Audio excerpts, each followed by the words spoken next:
បំភ្លេចបំផ្លាញពីការវាយប្រហាររបស់យោធាថៃមកលើប្រទេសកម្ពុជាក្នុងឆ្នាំ2025គិតជាទឹកប្រាក់មានចំនួនជាង303,000 លានដុល្លារអាមេរិកនេះបើយោងទៅតាមការវាយតម្លៃបឋមរបស់លោក Hollywood អតីតបេក្ខភាពស្ថានទូតអាមេរិកប្រចាំប្រទេសថៃដោយផ្អែកទៅលើកំណត់ត្រាការទូតក្នុងលិខិតផ្ញើទៅលោក Donald Trump ប្រធានាធិបតីអាមេរិកចុះថ្ងៃទី5ខែមករាឆ្នាំ2026លោក Hollywood លើកឡើងថាការខាតបង់ដែលបណ្ដាលមកពីការភៀសខ្លួនរបស់ជនស៊ីវិលសរុប 75,000 នាក់ក្នុងការវាយប្រហាររបស់ថៃចំនួន2លើកនៅខែកក្កដានិងខែធ្នូឆ្នាំ2025មានចំនួនប្រហែលជា 23,000 លានដុល្លារការវាយតម្លៃនេះរួមមានតម្រូវការចំណាយទៅលើការថែទាំសុខភាពរយៈពេលវែងរួមទាំងសុខភាពផ្លូវចិត្តនិងការគាំទ្រជីវភាពប្រចាំថ្ងៃសម្រាប់ជនរងគ្រោះដោយសារតែការទម្លាក់គ្រាប់បែកការបាញ់ផ្លោងនិងការប៉ះពាល់ទៅនឹងផ្សែងពុលរួមទាំងសារធាតុផូស្វ័រពណ៌ស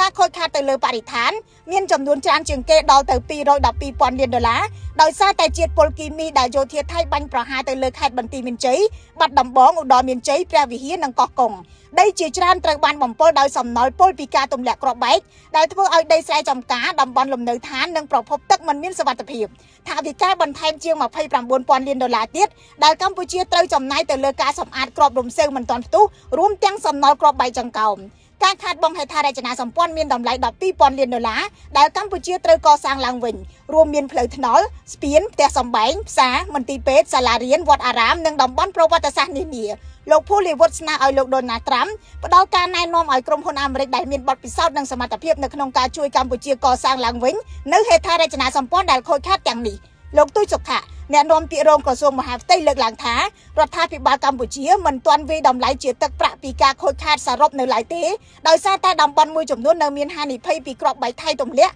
និងមួយចំនួនទៀតមិនអាចចូលបានដោយសារតែថៃពាត់បន្លាលួសនិងដាក់កុងតឺន័ររាជរដ្ឋាភិបាលកម្ពុជាក៏បានបង្កើតគណៈកម្មាធិការដោះស្រាយហេដ្ឋារចនាសម្ព័ន្ធដែលបានខូចខាតនេះឡើងវិញផងដែរ